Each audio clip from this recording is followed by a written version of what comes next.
Hello, and welcome to another episode of Double B's Garage. Today we're going to be uncovering this beast. This has been in my family since the late 60s, when my grandfather bought it, and I have memories, and so do my cousins and my brother, of all riding around in this car when we were 2, 3, 4 years old and older. When my grandfather passed away, I was around 19 years old. I had just finished high school, was in college, and there's no way I could have purchased or cared for the car the way it needed to when I was that old. So it actually went to a family friend for 25 years who actually bought the car from our family. But in that purchase, the deal was always that I was able to get first right of refusal when they wanted to sell it. So about 4 years ago, my daughter was 2 years old, and that was around the same age that I really had some memories of the car, at least where they started, right? So I called up the people and I just said, listen, my daughter's roughly 2 years old. I've been thinking about the car. I'm not sure how much you're utilizing it at the time, but would you consider selling? This is a good time for us. Is it a good time for you? And they wrote back and said, you know what, Brian, we haven't used the car in almost a year and a half. Obviously, it's been well cared for. It's been in different museums. And they said, you know what, come get it. And they sold me the car essentially for what they paid for it in like 1995, which I was very thankful for. I mean, again, they were just caretakers, which is what I'm doing now. I'm the caretaker of this car until later in life when it goes on to somebody else, whether that be my daughter or it gets sold out of the family or whatever. But so it has a really, really big meaning to me. My grandfather restored it in the 80s out in Arizona, and it was back and forth between Arizona and Michigan, and I would go out and drive around and get parts with him and that sort of thing when I was 9, 10 years old. But it's been on jack stands for roughly 2 years. It was running the last time I put it on jack stands. I got it to California. We brought it and it was shown at Quail in 2018 or 2019. And then it's been kind of hibernating ever since. So we haven't lifted off the ground. I did put new tires on the car because they were dry rotted and old. So when my brother came out from Georgia, we did that together as kind of a family tribute to my grandfather. These are not fun tires to change, by the way. I mean, you could literally kill yourself. When you air up the tire, you have to reach in from the inside of the tire to air it up because the ring on the outside that protects the tire from coming off the rim, if it lets go, it can literally decapitate you or cut your arm off or cause very serious injury. So let's get this thing uncovered and see what she looks like, and then we're going to get her down from the jack stands, and eventually here in the next couple days, we're going to get her running again. So let's do it.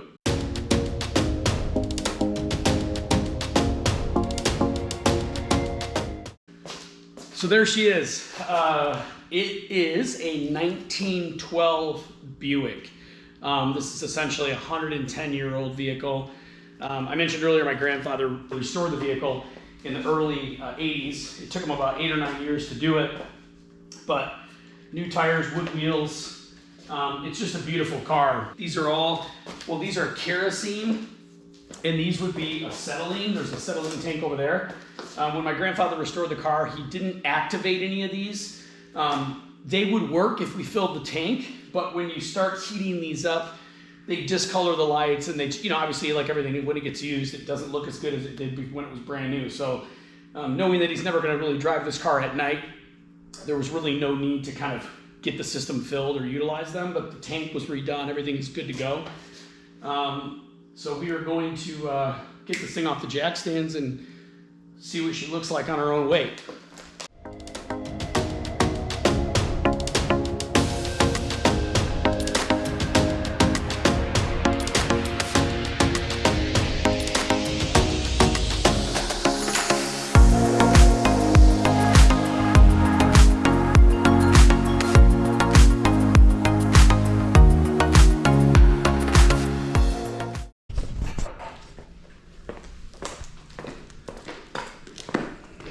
Look at the old girl.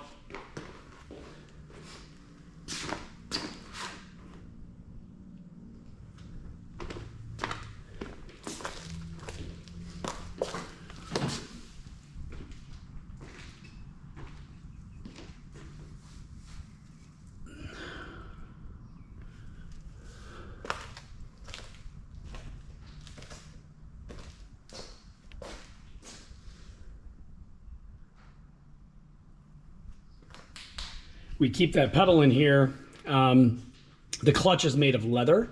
So if we let that pedal out, the clutch leather disc will meet the flywheel, and what will happen is it'll stick to it over time. So when you get in the car, you push the clutch in, but really the clutch doesn't engage and you can't go anywhere or shift gear. So it's not a good thing. So we do that to keep the surface good.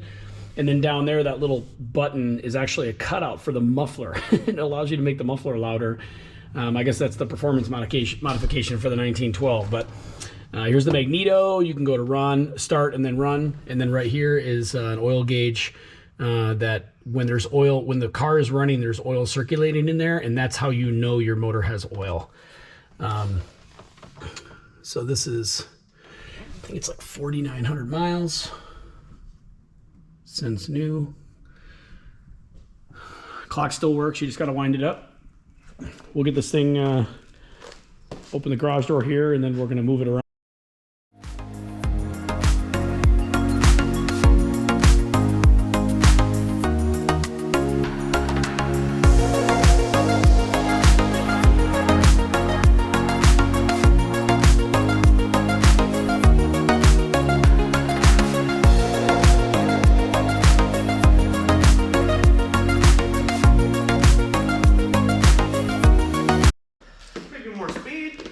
All right, let's take a look at her.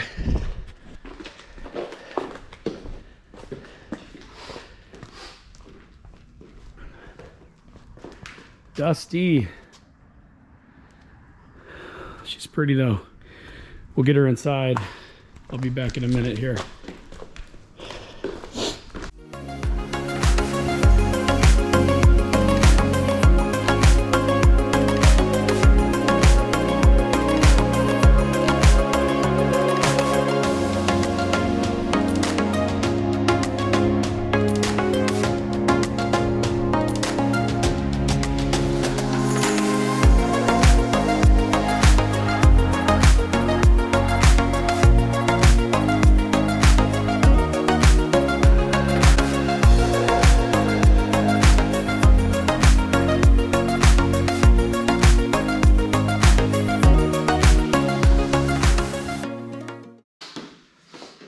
So what we're looking at right here is, I had this bar made and I put like a Harbor Freight winch on there that you would put like on an ATV or a UTV or whatever. It's not really big enough for a big car, but I wedge it between the mounts of the lift, and then I can pull cars in from outside when they either don't run or I don't have any help with me.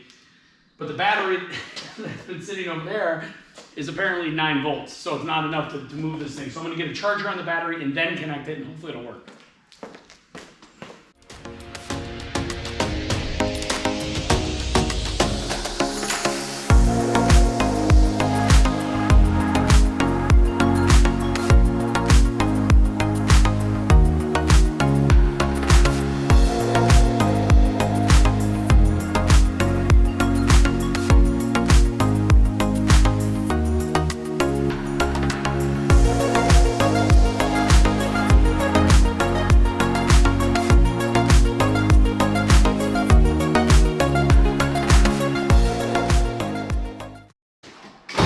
Not a bad idea for some backyard guys, right? Works out great. All right, welcome back. It is another day, and we are gonna try to get this bad boy running today. The reason why I'm holding the camera right now is because I want to show you around the car a little bit, but also I gotta turn the fuel on. The tank, here I'll show you actually. The tank is brass, and I put gas in it and also stabilizer. That's where I keep everything in here. I put about 4 gallons in, and then underneath the car, you can see there's actually a kind of an old style fuel filter that I put in. But what I do is I shut off the gas. You can see now it's starting to fill. All right, so that's good. So that'll slowly fill. And then as that fills, it'll fill the line gravity fed. There's no fuel pump in these cars. It's just gravity fed all the way down to the front of the car. And then we'll go up to the front here and open up this guy. So, sorry for the weird camera angle, but so here's the motor right here. It's a 2.5 liter 4-cylinder motor. I think it's got 21 horsepower. So this bad boy has got a ton of power. And then here's the oil can. You want to oil the top of the springs for the lifters.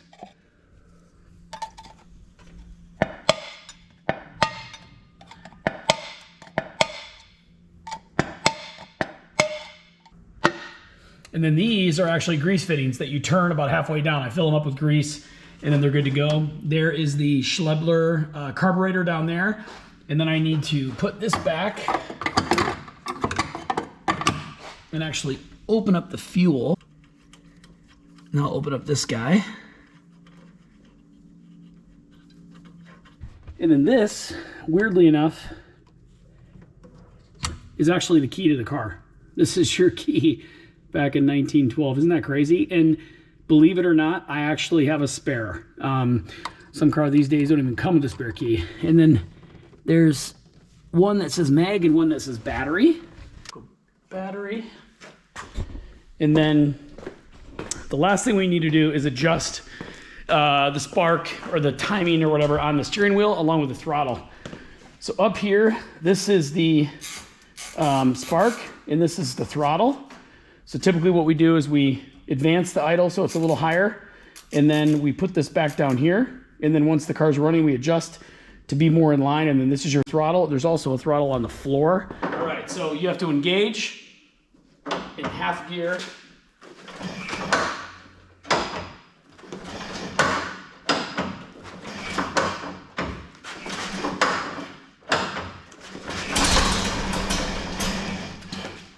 Oh, we got it.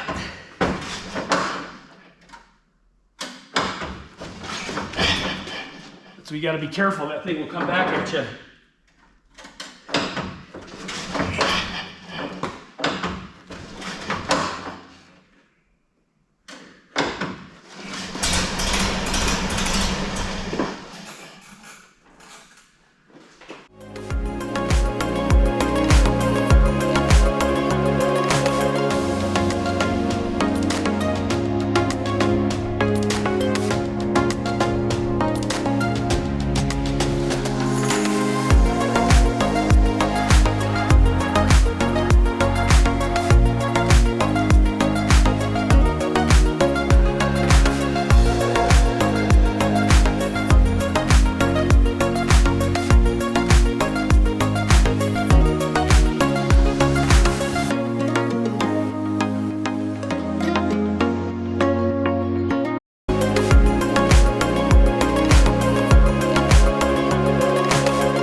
Like a kitten.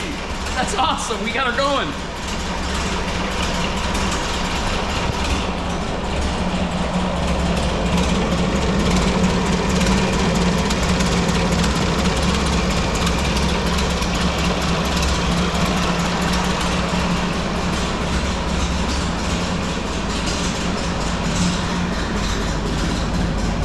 You can see the oil. That shows you that there's oil in the motor. I got this switched over to the magneto now, so the magneto's doing everything and the battery's doing nothing. Look at that, not even smoking. Do the exhaust cutout for you.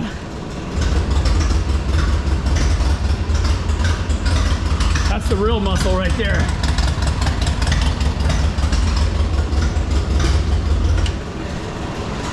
Quiets right down.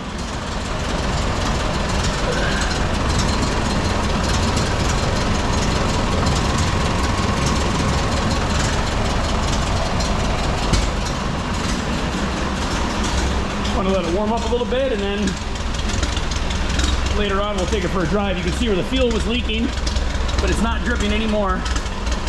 Right there. No more drips.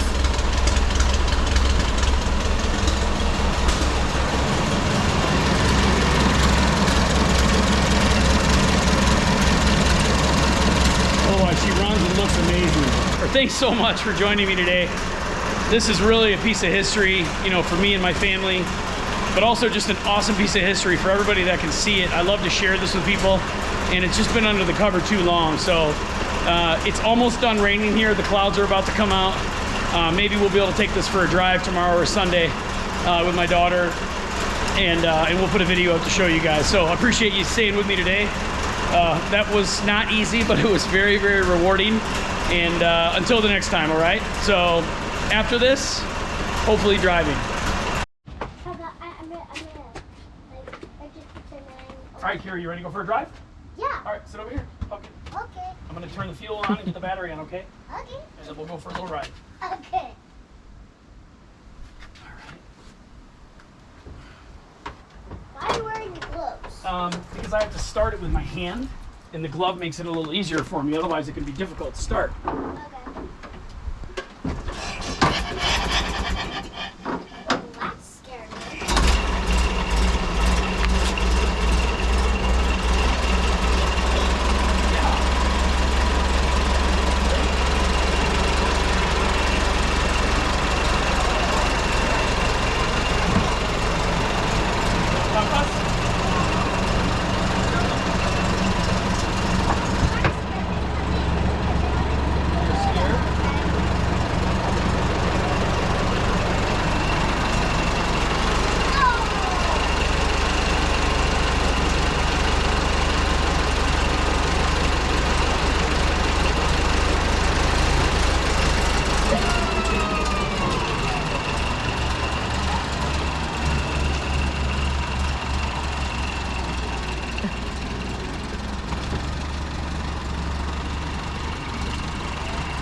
Okay, go ahead and hold it. You're gonna turn it. You're gonna turn it this way. Okay. Like this, okay? You can see back. See here? Yeah. You can see it from there. That's where you're looking at. That's what the camera looks like. All right? Okay. Are you ready to go? Yeah. All right, let's do this. Peace.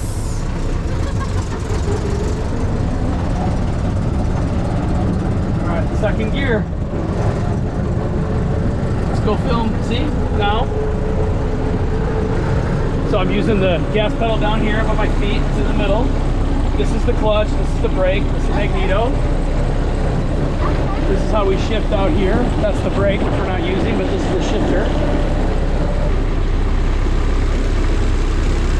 Nice little okay for a drive, huh? Yeah. Yeah.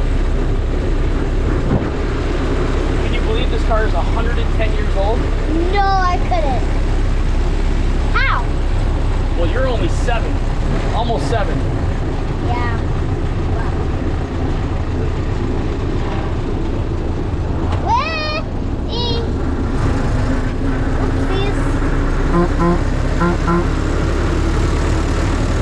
Sorry, that was a little too loud.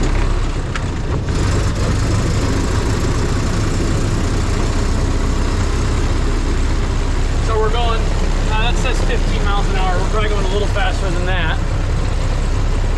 Hi, honey. You having fun? Guys. Yeah. Yeah, there you go, pumpkin. Okay. We're going almost 20 miles an hour now. Really? Yeah.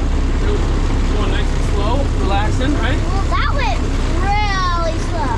Yeah. So 50 to 20. That was great. Nice. Look at this street. Nice, huh? Yeah. So my little girls joined me in the car today. This thing is old school, man. It takes a lot to drive it, but it's a lot of fun once you're in it.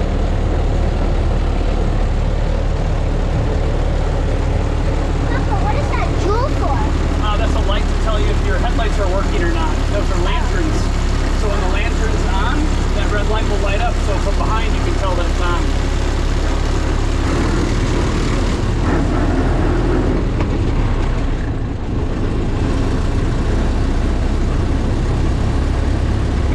Having fun? Yeah. Awesome.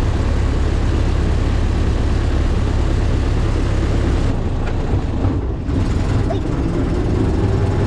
How's that? Is this thing as fast as a Lamborghini or what? Yeah. No. No, I mean, no. I maybe changed it.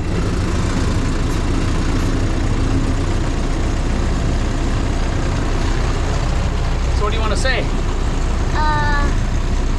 You having fun? Make sure you subscribe. No, subscribe. Just kidding.